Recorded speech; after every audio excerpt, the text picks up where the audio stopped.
Dessiner et reconnaître les constellations du ciel nocturne, c'est super simple avec une feuille quadrillée.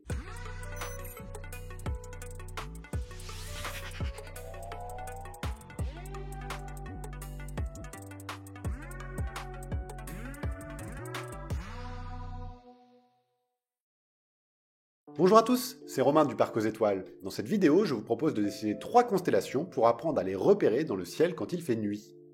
Pour l'activité d'aujourd'hui, vous allez avoir besoin du matériel suivant.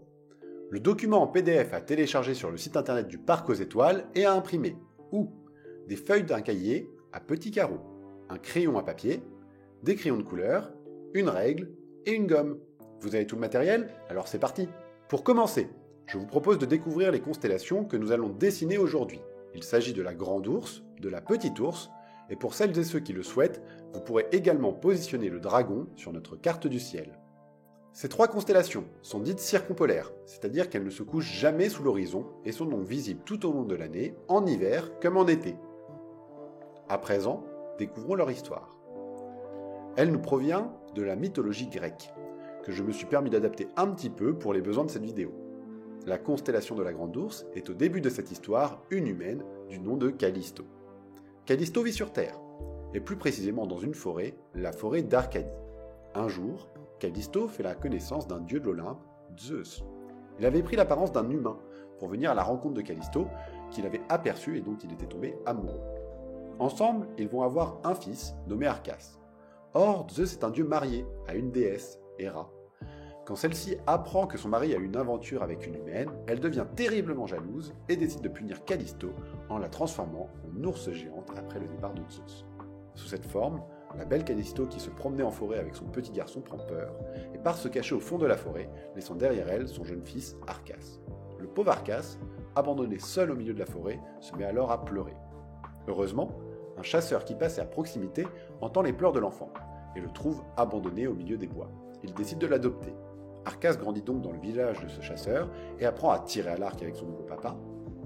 À ses 16 ans, Arcas est envoyé seul dans la forêt pour prouver aux autres habitants du village qu'il est désormais un adulte capable de se débrouiller seul dans les bois.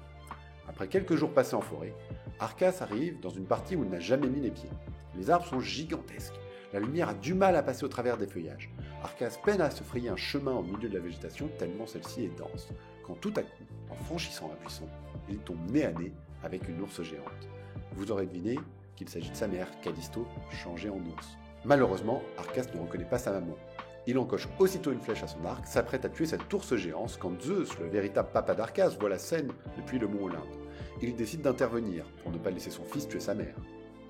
Comme il ne peut pas redonner son apparence à Callisto, il décide de réunir la mère et le fils sous une même forme, en changeant Arcas en un petit ourson.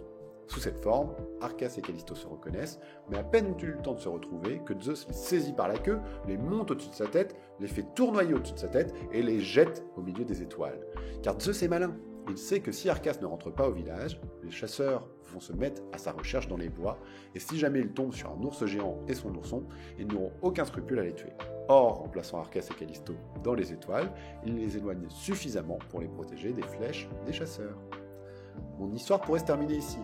Malheureusement, Héra, la déesse qui a transformé Callisto en ours géante, apprend qu'elle est à nouveau réunie avec son fils dans les étoiles. Elle décide alors de les séparer une nouvelle fois en plaçant un dragon géant entre les deux ours. Ne vous en faites pas, mon histoire a une fin heureuse. Zeus a un autre fils, Hercule, qui est un héros. Quand celui-ci apprend que son frère est menacé par un dragon dans le ciel, il décide de s'armer pour aller combattre le dragon, et bien entendu, Hercule étant le plus fort des héros de l'Antiquité, il vainc le dragon, et permet à Arcas et Callisto de se retrouver pour de bon dans le ciel nocturne. À présent, passons au dessin de nos constellations. Pour positionner correctement les étoiles qui forment les constellations, nous allons utiliser un quadrillage à double entrée. Le principe de cet outil est de donner des coordonnées à des points, comme dans un jeu de bataille navale, en donnant des valeurs aux lignes. Pour compter les lignes verticales, nous utiliserons des numéros de 1 à 40. La première colonne sera la numéro 1, et celle située le plus à droite de la feuille sera la numéro 40. Pour les lignes horizontales, nous les noterons avec les lettres, partant de A pour la première ligne, jusqu'à la lettre AG pour la ligne la plus basse de notre quadrillage. Voici notre quadrillage. Pour donner une position dans ce tableau, nous allons fonctionner ainsi. Je prends des coordonnées, par exemple R14. Je prends donc la ligne horizontale R et la ligne verticale 14. Au croisement de ces deux lignes se trouve le point que je souhaite positionner. Il me suffit alors de prendre un crayon à papier pour faire une croix sur ce point et le faire apparaître. Bien, après cet exemple, je vous propose de commencer à dessiner nos constellations. La première étoile de la Grande Ourse est positionnée en Y11. Cette étoile forme l'extrémité de la queue de la Grande Ourse. Je fais donc une croix à ce croisement dans mon quadrillage. Nous allons maintenant positionner trois autres points, en W14, X16 et X19, pour former la longue queue de la constellation de la Grande Ourse.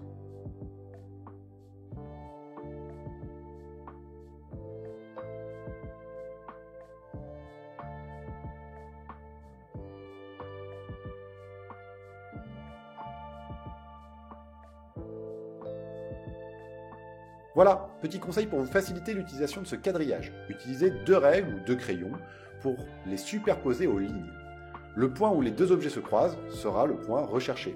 Également, pour vous simplifier la tâche, j'ai positionné toutes les 5 lignes, une ligne plus épaisse dans le quadrillage, qui va vous permettre d'avoir des points de repère sur toute la longueur des lignes pour pouvoir positionner vos points. Maintenant, positionnons le corps de l'ours avec 6 nouvelles étoiles en V24, T29, W29, Y29, Y24 et Z20. On va les positionner une à une.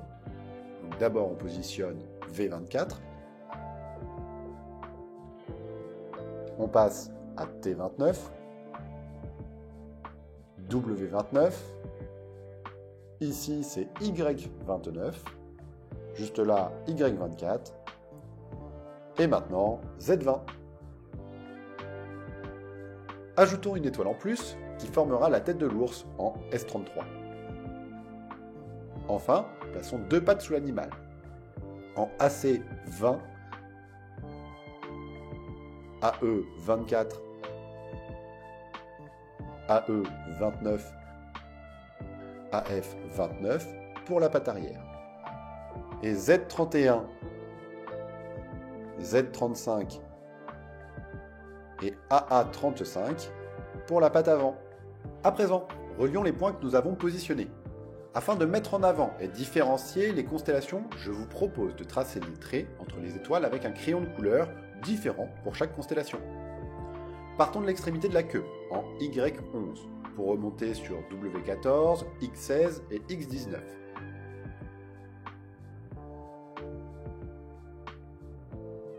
On passe alors de la queue au dos en reliant X19 à V24 et T29. Puis on trace le museau en reliant S33. On redescend sur W29 pour fermer la tête. On dessine une épaule et la patte avant de l'ours en allant de W29 sur Y29, Z31, Z35 puis AA35. Si on revient à Y29, on peut fermer le ventre de l'ours en traçant un trait vers Y24 puis Z20. On forme les fesses de l'ours entre Z20 et X19. Enfin la patte arrière de Z20 vers AC20 puis AE24 et AE29. On remonte sur AE24 pour tracer un second doigt à la patte arrière en reliant AF29. Et voilà, notre grand ours est terminé. En regardant cette constellation, il peut être compliqué d'y voir un ours, mais il faut plutôt imaginer le squelette ou le contour grossier de l'animal sur lequel on vient redessiner avec plus de détails la belle Callisto changée en ours géante. À présent, passons à la petite ours. Pour trouver la petite ours, il y a une technique simple. On prend les deux étoiles du côté de la grande casserole, Y24 et V24. On imagine une ligne qui monte dans le ciel en passant par ces deux points. Sur cette ligne, on reporte 5 fois la distance qui sépare ces deux étoiles. Ici 3 cases, donc 3 x 5, 15 cases à remonter. Hop, on s'arrête ici.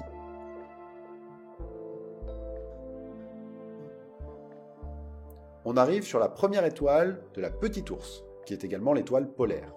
Ce point se place en G24 dans notre quadrillage. Quand je parle d'étoile polaire, cela signifie que par un heureux hasard, cette étoile est exactement alignée sur le pôle nord magnétique de notre planète. Donc si on prend une boussole, que l'on suit la direction du nord, qu'on marche, qu'on arrive à un moment donné pile au pôle nord, s'il fait nuit et que l'on lève la tête pour regarder au zénith, on trouvera pile au-dessus de notre tête donc cette étoile Polaris, qui se trouve donc dans la constellation de la Petite Ourse. Reprenons à présent notre activité.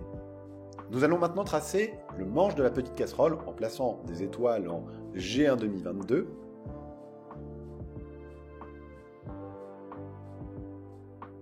H20 et J18. On vient d'utiliser pour la première fois le 1,5. C'est tout simplement afin de respecter la position de nos étoiles. Parfois, le quadrillage est trop grossier pour pouvoir rentrer précisément une coordonnée. On va donc prendre la moitié d'une coordonnée, donc ici la ligne G. On va aller un petit peu plus loin, on va descendre un petit peu plus, sans arriver sur la ligne suivante, mais on va s'arrêter donc à la moitié. Maintenant, dessinons le récipient de la petite casserole. En partant de l'étoile placée en J18, nous allons placer un nouveau point en J17, L16, et enfin en L1,5, 17, 1,5. Donc là, on a deux demi-coordonnées. Contrairement à la constellation de la Grande Ourse, la Petite Ourse possède peu d'étoiles. Nous allons donc les relier dès maintenant pour former la constellation au complet.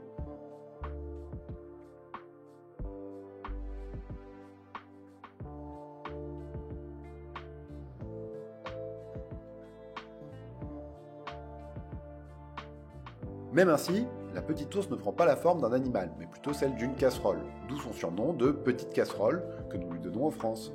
Cette constellation contenant trop peu d'étoiles, si on veut la représenter sous sa forme animale, il faut faire appel à son imagination pour positionner la tête et les pattes. Petit bonus! Dans le mythe que je vous ai conté au début de la vidéo, un dragon vient séparer nos deux ours.